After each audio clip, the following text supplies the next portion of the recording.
Hey, Monica. Um, Hello. you're we've both been through a lot the Hmm. last month. Oh And yeah. let's talk about Barry's hospitalization and what that means for you. Yeah.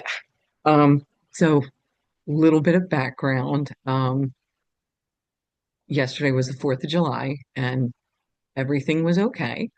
And then when the overnight aide came, she woke me up at around midnight and said, there's blood in his catheter bag.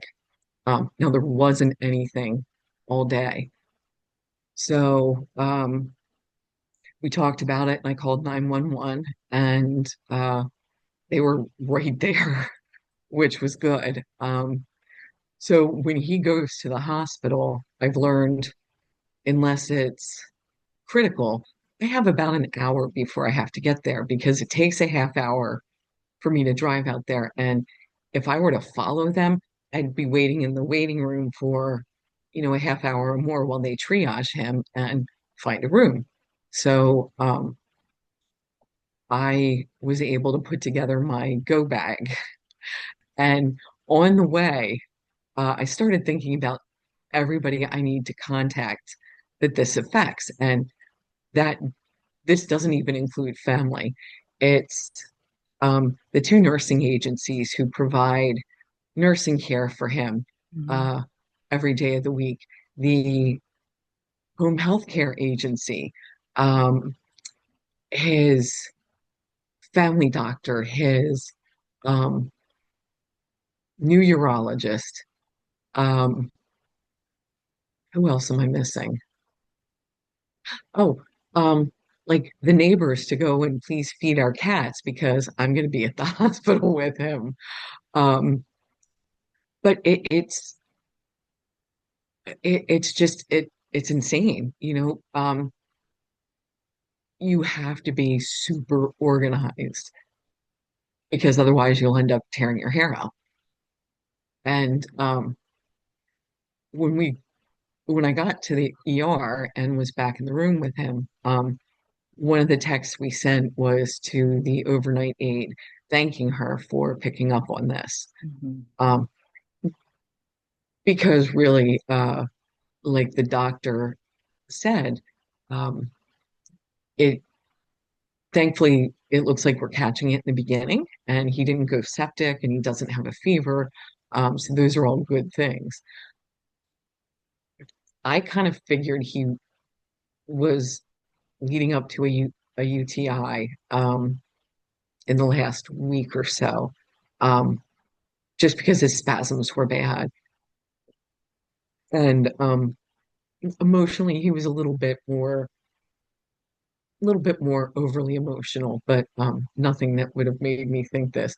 We get here, they do the test, and not only is it a UTI, but it's also a kidney stone. Um,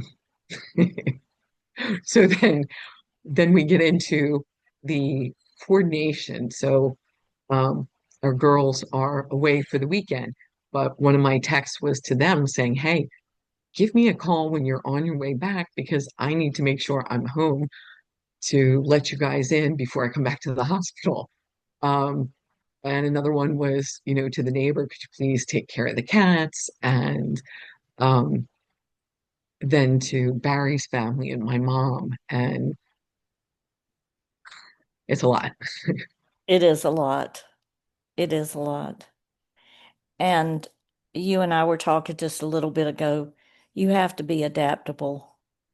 Yeah. But it sometimes, like you said, I wish we didn't have to be adaptable. Right, right.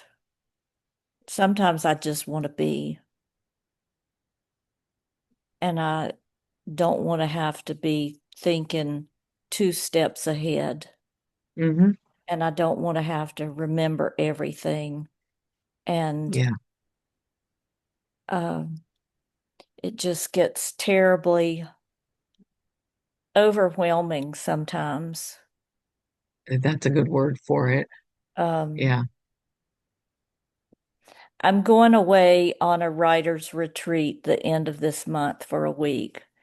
I think Hmm. I told you I had applied for this, and I will have nothing to do but write for an entire That's, week. oh, that's fabulous. It sounds like it, right? Yeah. But But how, how often have you started thinking about, okay, what's going to go wrong to uh, interrupt this for me? right, Or what emergency am I going to have to deal with? right, right. What could go wrong? Hmm. What could go wrong while I'm gone? Um, what, even though I'm away, even though I'm going to be away, I will have cell phone access. Yeah. What kinds of things can happen that will interrupt my peace? Yep.